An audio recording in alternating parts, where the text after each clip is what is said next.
Hey, what's up, rock stars? It's Rox, and I am coming to you today with the 43rd installment of Black Girls on Television. Y'all know I dropped Empire, right? Empire's not even on anyway. It won't be back on until March. So all we got today is Scandal and How to Get Away with Murder. It's crazy. I think they started the season over for Scandal. Is this season 6, episode 1? Child, on the damn Hulu when I was watching, it says episode 1, but I was like, this is not episode 1 if this is what it's really supposed to be, but I ain't got time to be going back and looking, so it's one of them scandals. I have it right in the notations for everything, but yeah, you guys, let's get to it, shall we? Alright, you guys, the show opens with Huck and Quinn out in the woods somewhere, and they look like they searching for something, and right when they come up on this cabin, it blows up. Okay, I want you guys to keep that in mind, because we got to rewind a little bit. Now, it's election night. Everything is a buzz. Melly's team, they're all at the office trying to see what the results of the election will be. Looks like it is a dead heat race between Melly and Francisco Vargas. And they're waiting to get the results on this one county, San Benito, okay, in California. They find out off the record that Melly is up by 2,000 votes, so it's looking like she is going to take it. However, Olivia's not good with that. She goes back and talks to her inner team, and she wants to know what the real deal is. They kind of look at her like, it ain't gonna happen. And sure enough, when they go back in the room and they make the announcement on the television, Francisco Vargas has won the race. Melly can't believe it. There's obviously voter fraud out there, tampering. We need to get these people together. We need to make some calls, and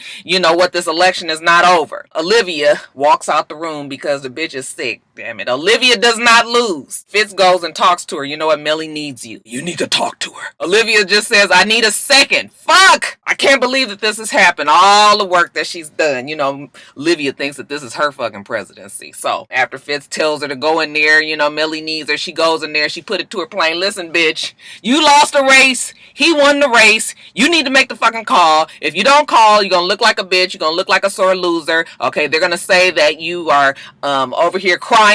They're gonna make it way worse than it is, so make the damn call. Then Liv calls for Melly, gives the phone to her. Melly concedes to Francisco. She don't even know what the fuck to say. Liv got to write it down and hold it up for her to say it. She just can't believe she lost this race. So after that, I think Melly and Liv have the right to go get drunk. They go sit in a different room and they toss him back the bottle. They're just being depressed that they lost this race. Even Liv tells Melly, I'm sorry I lost. That Liv was like, bitch, this was mine. Right in the middle of them having their conversation, they hear somebody gasp and all this noise in the office outside. You know, they jump up and they run out there to see what the problem is. And guess what, child? Francisco Vargas has been shot while he is accepting his nomination for presidency. Immediately, I think to myself, oh, this is Cyrus being at work here. We already know that Cyrus is his vice president pick. Now, of course, the White House is a zoo, and the press is trying to talk to Marcus and find out what exactly happened to Vargas. Fitz is trying to get the information from the hospital. Is he dead? Is he alive? What's happening here? They telling them that it was a lone shooter. They don't have any really much information on him yet. You know, they're trying to get that all together. He tells Abby to get down to that hospital right now. Okay, so Abby gets down to the hospital and she throws one of them long-winded, only Shonda can write damn requiems, you know, towards the man that is on duty there, the one who's in charge of the investigation, making sure that Vargas is safe. She goes down there and tells him by any uncertain terms that she is now in charge and he is not, and if he got a problem with it, he can take it up with the president. Okay, so Abby is running the things. Ain't nobody gonna see Vargas but the doctor, the nurse, her, and that man there. Everybody else off the floor. That whole scene, I was just like... Back at the White House, the press secretary, like I said, is getting it from all over the place. They want to know what's what. After he gets off the podium, Liv goes and tries to get it out of him. Tell me what happened, okay? I did the same thing as you. I know exactly how it is. We say one thing to the press, but just give me the real right here, okay? He don't want to do it, but he finally tells her that Vargas was shot in the arm. He was shot in the stomach. Those 2 wounds he could have survived, but then the third shot took off the side of his face and the bullet lodged in his brain. So he didn't really even see it coming. That's it for, you know, Mr. Vargas. Back at the hospital, that's when we see Frankie Vargas die right there while his wife is sitting in front of him. Abby is watching from a window. Okay, so she gets her phone and I assume she makes the call to the president. Now, Fitz is talking to David and he's asking him, like, look, if Vargas Vargas dies, then who's going to be the president? And David basically says, you know what? It's anybody's guess. Right now, this is, kind of open for anybody that can take the job, okay? Because the Electoral College is now going to be the one that elects who is going to be the next president. It could be Cyrus, it could be Millie, it could be me, it could be a Marine out there. I mean, we just don't really know. And that means that you have to be the one to make the final decision. Pretty much means that the president is going to be picking the next president of the United States. Now, on the Daddy Pope, okay, we see him at the house and he looked like he got all his strategizing shit out there. And of course, Olivia shows up and she wants to know if he was responsible for shooting Vargas. He was like, no, I didn't, even though I thought about it. I know you think of me as a fucking predator, but I'm not a predator. I'm your dad. And Olivia says Cyrus wouldn't do it. Cyrus loved Vargas. Papa Pope says Cyrus loves Cyrus. He's after the power, and that is it. So this plan works out perfectly for him. Okay, you remember that whole long speech that Cyrus gave us about him being a monster? We ain't forgot that, right? Daddy Pope was like, damn it, I'm just trying to help my species win. Looking out for all my peoples out there. But obviously Cyrus is the better person for the job. And yeah, I guess you didn't realize that it's survival of the fittest out there, Olivia. You lost, Cyrus won. So Liv goes back to her team and now she's determined to find out anything on that shooter and the connection with him to Cyrus. Okay, you guys keep on looking. She is going to make sure that she ties this to Cyrus. Then she goes and tells Mellie that they think that Cyrus is behind it. And Mellie was like, of course. Liv wants to talk strategy.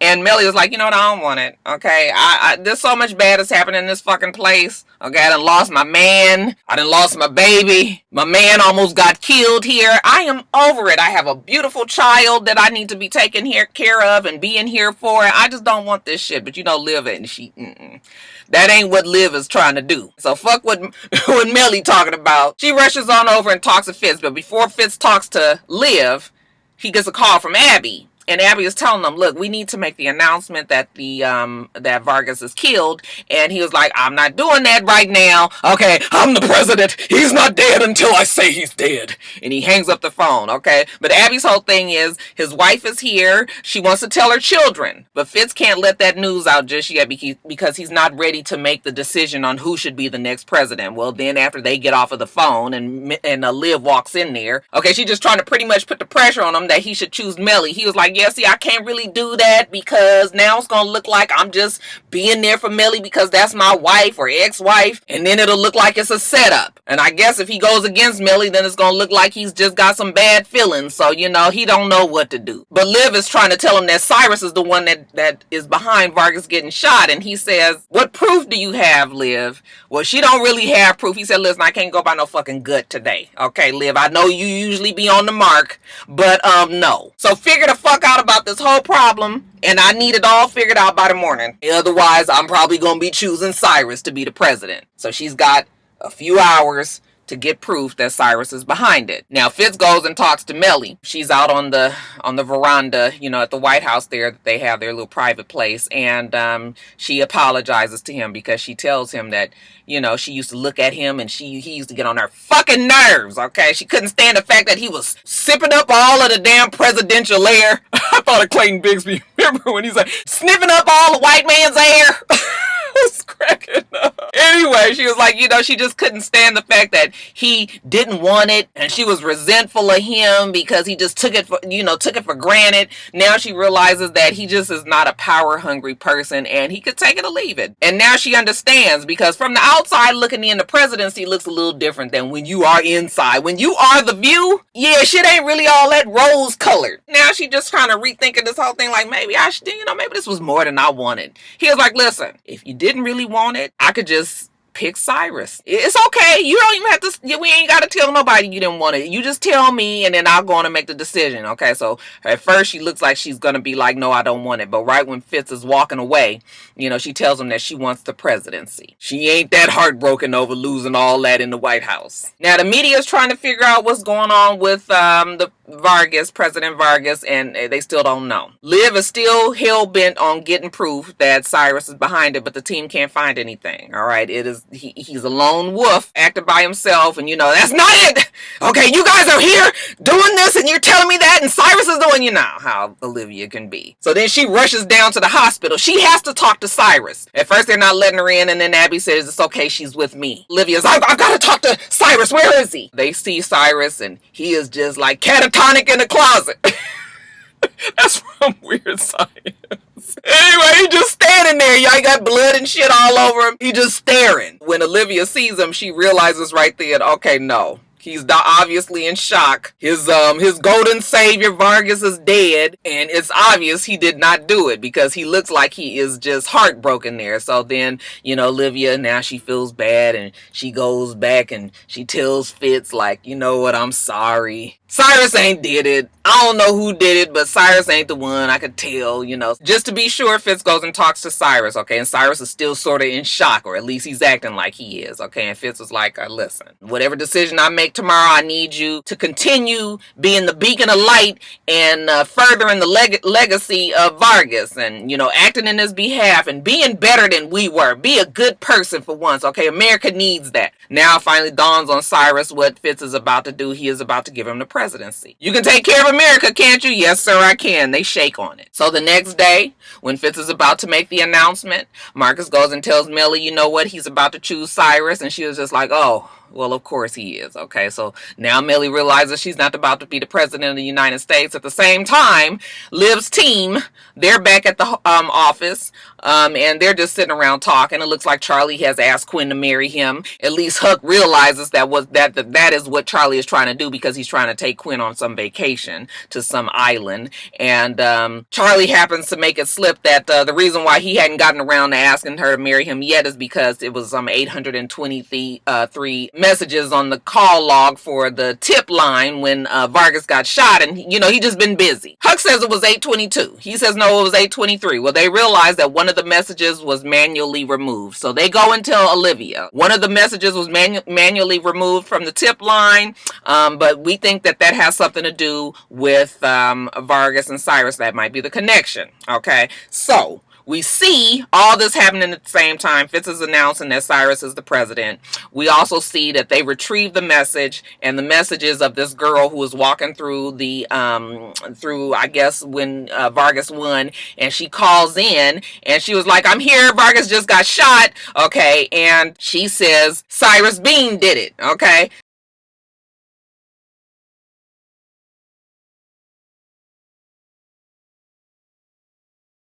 So, that pissed the fuck off out of Olivia, okay? Because, bitch, you ain't gonna win over me. So she rushes on down to Cyrus's headquarters, and, they trying to get shit together there. And she walks up to him and gives him a hug and says she was worried about him. And then in his ear, she was like, if you thought that I didn't know that you killed Vargas, okay, but I'm coming after your ass. You better be ready, old fucking man. It's about to go down. Okay, and then she turned around and walks off, in her Olivia walk. And Cyrus still looks shell-shocked. I don't know, you guys. Cyrus is too obvious the choice. I really don't think Cyrus is the one who is behind this. And if I was to make an educated guess, I would really think that it's Papa Pope and that Olivia is playing right into his arms, because that girl does without thinking a lot of times when it comes to shit like this, and the dad knows exactly the moves that his daughter is gonna make. So y'all, something still tells me Papa Pope is behind it, but we will see. It was pretty good for a return episode. What did you guys think? All right, you guys, so How to Get Away with Murder. Everybody has their little flashback of them remembering Wes in the center quad at the school. So we're going to be going back and forth, but we start off with Annalise, okay? We see Annalise in a flashback of Wes playing soccer in the middle of the quad with his new girlfriend, Maggie. He rushes over and tells Annalise that he got this job doing some internship or something, helping some kids that need help. And she's happy for him. She wants to meet Maggie, but he doesn't let her meet Maggie at the time. And he goes and runs off and innocently plays soccer over there. Then we get back to the reality, and Annalise's ass is in jail. They're about to transfer her somewhere else, okay? So they're processing her out and into this new jail. And we also at the same time see Wes being processed into the morgue, okay? The coroner doing their exam on him, put the toe tag on him and everything. So even in death, Wes and Annalise are connected. Bonnie goes and she's talking to Laurel, and she tells Laurel that Wes died before the fire. So did she see anything? Laurel's like, I know it was that motherfucking fine-ass Frank. Okay, and then when the police come, I'm gonna tell him that. Bonnie was like, don't tell him that. If you tell him that, that will mess all of us up. We will all go to jail. Don't act on emotions, girl. But you know, Laurel, she pregnant, she in the hospital, she have got blown up some damn where. She ain't really trying to help out fine-ass Frank. Now, Bonnie knows that Laurel's a problem when she goes out and the kids are out in the hallway. She tells them Laurel needs some rest. She can't talk to her right now, but she's okay. Of course, Connor don't believe it. They want to talk to her, you know, Connor with his old negative regular self. Okay, maybe she's about to tell on us and that's why you don't want to say anything. Bonnie was like, she's not gonna tell. Y'all take your ass home, get you some rest. Okay, it's nothing else you can do here. Bonnie then goes and talks to fine-ass Frank and tells him how Laurel thinks that she did it. And he was like, I wouldn't do that to Annalise. And she was like, I know. It probably was the Mahonies. And she goes and tells Annalise that same thing in jail. And Annalise was like, it don't matter. We just got to get busy on this. And, you know, Bonnie tells her she's going to get her some great representation. And Annalise was like, no, you're not. You're going to represent me. And Bonnie says it's a conflict of interest. And Annalise was just like, everything is a fucking conflict of interest. All of it. You're the only one that can do it. And that's the truth, because Bonnie is so wrapped up in everything that's here, they can't even open this shit up to no other lawyer. They have to keep it inside. Plus, Bonnie, being Annalise's lawyer, the genius mind that she is as a defense attorney, she can tell Bonnie what to do. As soon as we get Annalise out this bad space that she is in, I guess, you know, her confidence is shaken considering she's in jail right now. Now, the second flashback we got is of Laurel when she was in the tub with Wes, and they realized that Wes's dick was so big that he broke the condom. I was just like, oh my God, no, he did not just say that. I was so grossed out, you guys. I'm telling you, I still can't get used to the fact that them two were trying to act like they was together.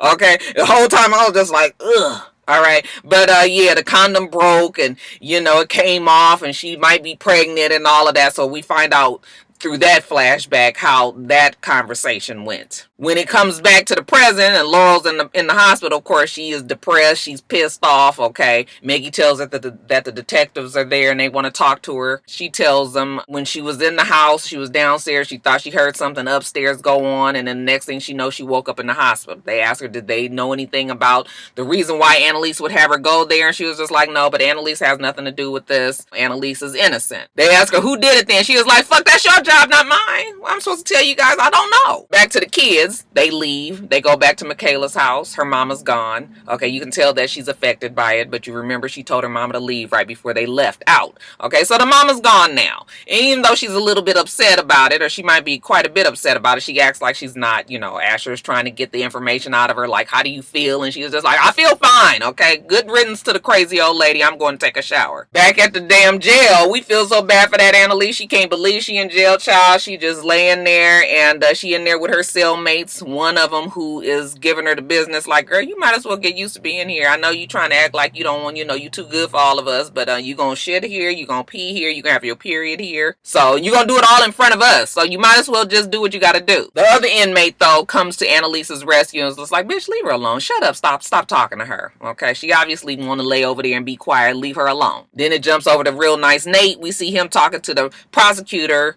the DA, and one of the the DA and the main prosecutor, the black chick that he used to be messing with, and they giving him the business about the fact that, you know, he was at Annalise's house and how this don't make no sense and they gonna have to demote him and all of that. And he was just like, oh, well, does your boss know that we was fucking? Okay, he don't? Okay, well, we was fucking for quite some time, and if you try to demote me or fire me, I'm sure that will sound like sexual harassment. Okay, he get on up, he said, I expect my check in the bank on Friday. When we jump back to the kids, okay, we see that Asher is still trying to break through to Michaela, and she's still not wanting to talk, okay? She's closed off again. As far as Oliver and Connor, Oliver wants to know what exactly happened on the night that Sam got killed, you know, were you guys involved, you know, and he tells Connor that Annalise had him wipe the phone off before he even knew that Wes was dead, and Annalise is involved, and Connor says, no, she's not, and he says, you're trying to protect her because all the shit that happened with Sam, and tell me the truth, and Connor was like, do you really want to know? Okay, because because if we tell you, then you going to go to jail with the rest of us too. So then Oliver thinks back and was like, yeah, maybe not, but I just need to be alone. That fucking Oliver gets on my nerves so bad. But I guess he's starting to realize that it's a little bit more than Connor just not telling them shit because he's trying to be closed off. The motherfucker's been trying to protect your dumb ass the whole time. Jumping back to Bonnie, she meets with real nice Nate and he tells her the autopsy report hasn't even been released yet. She asks him, why did you go see Annalise if you don't want to help? Okay, and he was like, because I want to get on the right side of this. I wanted to look her in her eye and see if she was gonna lie to me or not. Are you sure that you can trust Annalise? And she was just like, Annalise is fine. You know what? Maybe you need to leave. And he was like, fine, don't call me no more. Child, back at the hospital, the kids go and see Laurel. And, Laurel's in woe is me mode and she's all jacked up in the hospital bed. The students ask her, did the police come and talk to her? And she says, yeah. And they were like, well, what did you tell her? And she said, I told them that, that Annalise didn't do it.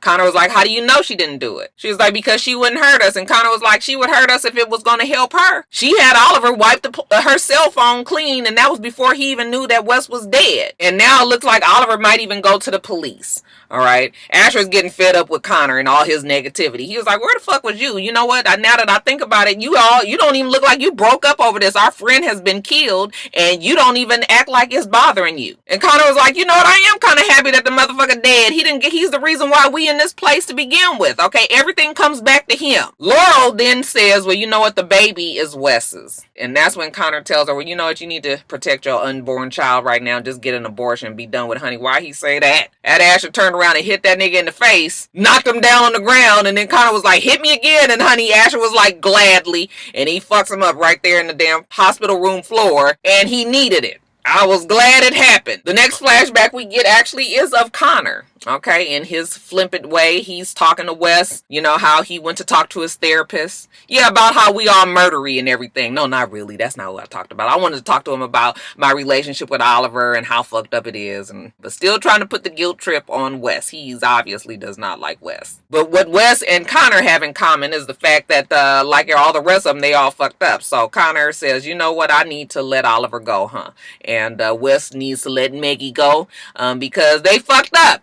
And nobody is ever going to be happy with them. So they kind of agree on that. Back in the present, and Maggie is talking to Connor and she's trying to fix his face. And he tells her how he shouldn't have said what he did. And that's the reason why he looked like that. Okay. We see Michaela and Asher. She's going off on him, telling him he needs to get control of himself. And he was like, you know what? I'm tired of all you guys acting like shit ain't wrong. Okay. You don't want to talk to me about your mom. I could tell that hurt you. Okay. Connor ain't trying to be upset. I'm sorry if I'm emotional. That's just what I am. Okay. She was just like, you need to get it fucking together. Talk about opposites attracting. Them two definitely are two very different personalities. Now back to Bonnie and Finance Frank. They're going over this call log, okay, that Finance Frank had got from the police. I forgot to tell you guys that he paid for this, and they find out that Hannah Keating had actually called the police at 10:30, and that happened right after the fire. Because it was in such close proximity of time, obviously she knew about the fire. So when they go and tell Annalise that, or at least when Bonnie goes to tell Annalise that, Annalise was just like, no, wait a minute, I called her. Okay, and then it flashes back to when Annalise was having that drunken bender. Remember when she was at the house and she was doing all that fucking drinking, and she actually called the lady and mumbled out some drunken stupor stuff. I don't remember what she said, but that was probably the reason why the woman called the police. So the woman is not trying to incriminate Annalise. At least it doesn't look like it from there. We flash back again. This time it is with Michaela. She sees Wes in the center quad. Looks like he's trying to buy some jewelry. Not for Maggie because they just broke up, but for Laurel. Okay, and he tells Michaela that, but she's sworn to secrecy. She can't tell. She wants to know why. He said the same reason why you didn't tell about Asher. She was like, that's because I'm ashamed of his ass. But she's really not. I think she really likes Asher. She said, you don't want to tell because you know Frank will kill you. Yeah, maybe a little bit of that too. Just don't say shit. Back to the present though, when Laurel and Michaela are still at the hospital talking, Laurel asks her for a distraction. She needs something else. What's going on with your mama? What Michaela tells her, I sent my mama away. I guess I'm a horrible person. You're really not the nicest person, Michaela. Now, back at the jailhouse, we see the first little inkling of a bonding between Annalise and the jail cellmate that protected her from the other one that's kind of of an asshole. And when she walks out, she has a visitor. The lady tells her, you know what? I know you a lawyer. I remember seeing you one time in the courthouse. You had this badass red leather jacket on, and you was, kicking ass and taking names. Okay, and I thought to myself, wow, I wish I was a woman like that. But here we are together.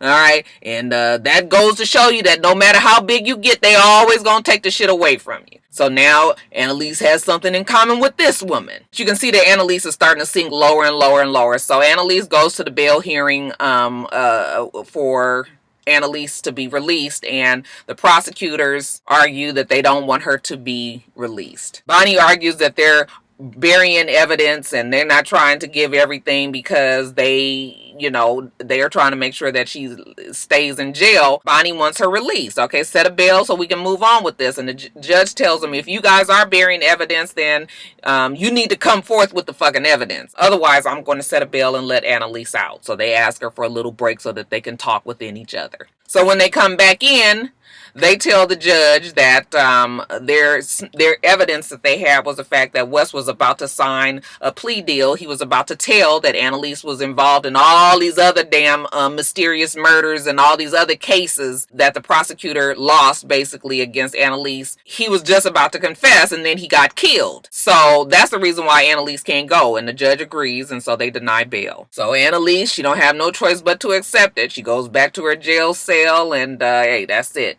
Finance Frank leaves the courthouse and he sees the prosecutor out there. They having a press conference, saying that she's in jail and she gonna stay her ass in jail until the hearing. During this same time that the prosecutor is having this press conference, we see Oliver. It looks like he is retrieving the information that he wiped from Annalise's phone, and he is putting it for safekeeping on a little zip drive, and he's gonna keep that in his little briefcase just in case. I said Oliver is thinking like a criminal now. Then we find out from the autopsy report that the coroner says that Wes did die from suffocation from sucking in the fire smoke from the explosion. So what Real Nice Nate said, him being dead beforehand, as far as the coroner's report is concerned, that's not what it was. Now back at the hospital, Laurel also tells Fine Ass Frank that she thinks that he's the one that did it, and he says that he did not kill Wes. Okay, and then she was like, well, it should be you. I loved Wes way more than I loved you. So she's all mad at Fine Ass Frank and is just saying that, you know what, even if you didn't say it's you, nigga, it's you in my mind. Again, I was just like, oh God, shut up, Laurel. She's so annoying. When Annalise gets back to her cell after her hearing, at the same time we see Real Nice Nate talking to coroner. He was like, you told me that he died before the fire, and the coroner is just like, yeah, that's what I thought at first before I did my autopsy report. I always change my mind after I do an autopsy report if it changes if the outcome is different. So, that's it. So she kind of rushes off, and Real Nice Nate knows still some shit there. Back in the jailhouse, Annalise gets a sandwich from her friend, her cellmate friend, who stole a sandwich, I guess, from lunchtime because Annalise probably ain't been eating or doing nothing there, and gives it to Annalise, the asshole friend. I forgot to tell you guys about how she caught Annalise peeing when she had to pee. So now they're all one big happy family in there. But anyway, the girl was just like, you stealing food and sneaking food for her? Poor little Annalise, she just eats that food. I guess she realizes how hungry she was, and she just sits there and cries. I was like, come on, Annalise, I know you feeling broken down and beaten and everything, but girl, I need you to get strong. Okay, we're going to give her a couple of episodes to feel like this, and then I'm expecting Annalise to get back to the way she used to be. And then lastly, we see Bonnie. She calls Fine Ass Frank, and she was just like, you know what, they're saying that Wes died from suffocation in the house, and I need you. So, of course, you know what that means. Next thing we know, we see Fine Ass Frank confessing to the murder of Wes. In the final flashback that we see, Fine Ass Frank actually picks up Wes when he leaves out of the police department right before he was going to sign the plea deal. They get in the car together and they drive off together. So Frank was with Wes. We still don't know exactly why, but it's a little bit more to that story. I guess we will see soon. All right, you guys. So that is it. Let me get off of here and go get my lunch and get on back to work. You guys make sure you rate, comment, and subscribe to the channel. It's Rocks. The channel is for It's Rocks, and everything else I do will be in the bottom bar. All right. So I hope that you have a wonderful, wonderful rest of your day, and I plan on doing the same. Till next time, rock stars. Bye.